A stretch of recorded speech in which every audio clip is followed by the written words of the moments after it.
So we hope to get this plan in place to use that again as a platform to start some high-level government-to-government discussions where we can talk about fishing management, where we can talk about protected areas, we can talk about tanker traffic, and we can talk about all the various user groups that they want to use in our territories. And as you develop and urbanize and talk about liquefied natural gas and all these things, people seem to forget that there's a subset of society that is dependent and part of that ecosystem. And we're only now being seriously taken at the table. And there's a lot of relationship building that has to take place for us to make sure that we have a sustainable cultural economy that goes along with our need for job creation in our communities. It's not just about protecting everything. It's not just about developing everything. You know, it's about a balance. And what governs that essentially is our culture and our way of life. We need certain areas in the marine environment that are only used for sustenance purposes. But we also want to have an economy. We want to benefit from our local resources. We want an economy that's tied to our people and tied to our territory and tied to our resources. We have to be able to give future generations more than what we have today. The marine plans identified places for shellfish aquaculture and marine-based renewable energy developments, and strongly support community-based fisheries and marine tourism.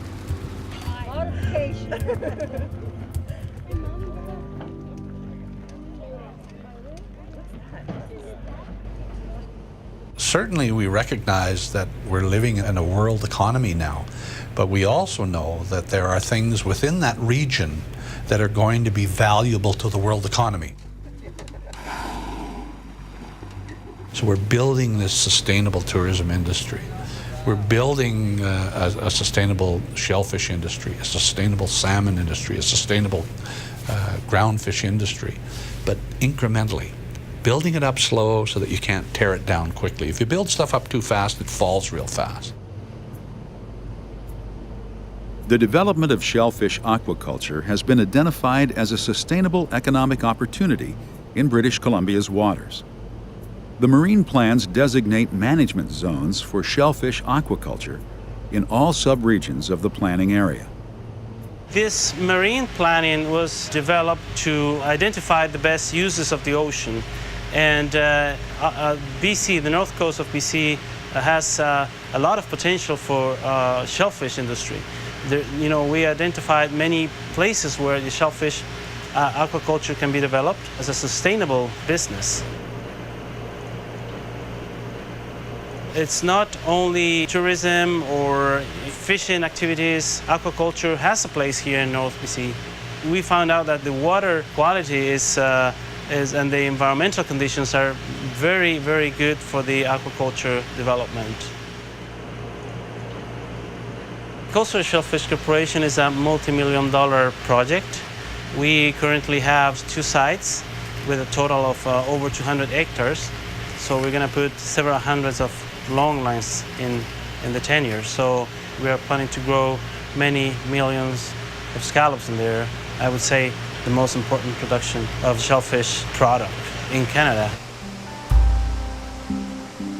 Here in Klemtu, we started up a company called Spirit Bear Lodge, and have been slowly growing that over the last 15 years. And I was one of the first guides, started taking people out, and we started to realize that people around the world absolutely love bears. So people want to come for the bears and want to come for the culture. This year, we're going to employ about 45 people in my community, and it's now the 2nd biggest industry in my community, and I think it's only going up, so it's been quite positive.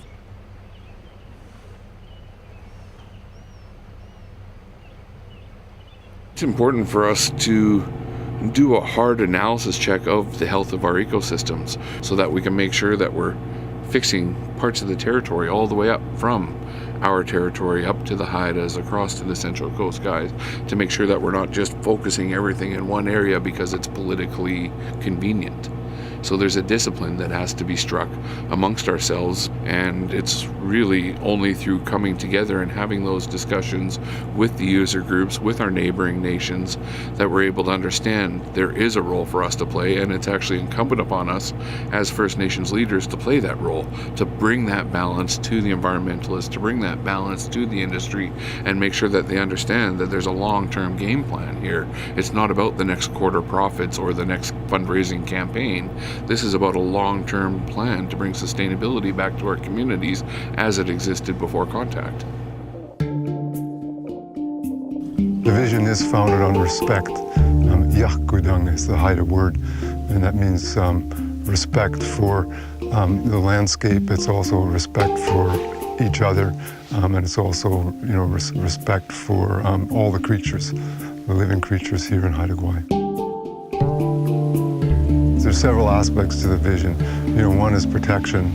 Another one is ensuring that we have appropriate economic development here in Haida Gwaii. The world is as sharp as the edge of a knife. There's a fine balance when it comes to resource extraction. We would love to get our people back onto the water a lot more within the fishing sector, but not at the large industrial scale, which is done more commonly today in other areas. The idea is to have more communal-based fisheries, having the species that are harvested within our territory actually delivered to our docks within Haida Gwaii and processed by not only our people but other residents that work on Haida Gwaii as well. That'll really enhance our economy a lot more than it's been in the last few years. In Haida territorial waters, on average, annually, the landed catch value is about $89 million or so. And it's a very, very small percentage. I think we'd be lucky if it's even close to 2% of that revenue hits Haida Gwaii. So it comes out of the waters that surround Haida Gwaii, but that revenue isn't hitting where it should. And it's our belief that a lot more of it can come through here and be processed and marketed through a Haida brand. Haida Wild is part of a longer-term vision for gaining greater local benefits from the fishing that occurs in Haida territory. Marine planning is about supporting and growing these opportunities, while at the same time ensuring long-term cultural and ecological protection. We buy from select commercial fishermen based on their quality of catch, and we process it for value adding. So we'll do Chinook salmon, coho salmon, you do ground fish, so you've got halibut, rockfish, rough-eye, some different species, lingcod. We also do some shellfish. We buying prawns, smoked black cod. We went from a staff from previous years of about 10 to 12 people, and this year, right now, I've got 23 people employed here. So we've increased, 13 new jobs this year alone.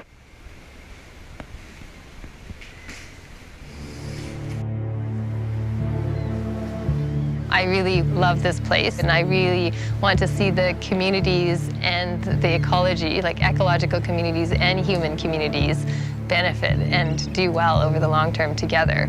So this place, like many other places on the coast, has a very long history of people being part of the ecosystem. So in this case, over 10,000 years with the Haida.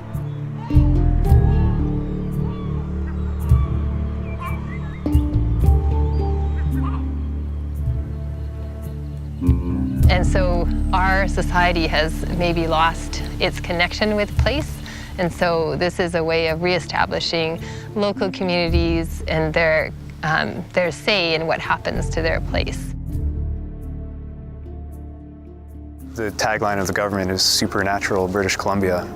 And if we just let the development keep going without some kind of coordination, then there would just be ongoing unchecked development that ultimately would destroy all the values that we hold dear and what a lot of the people on the coast hold dear.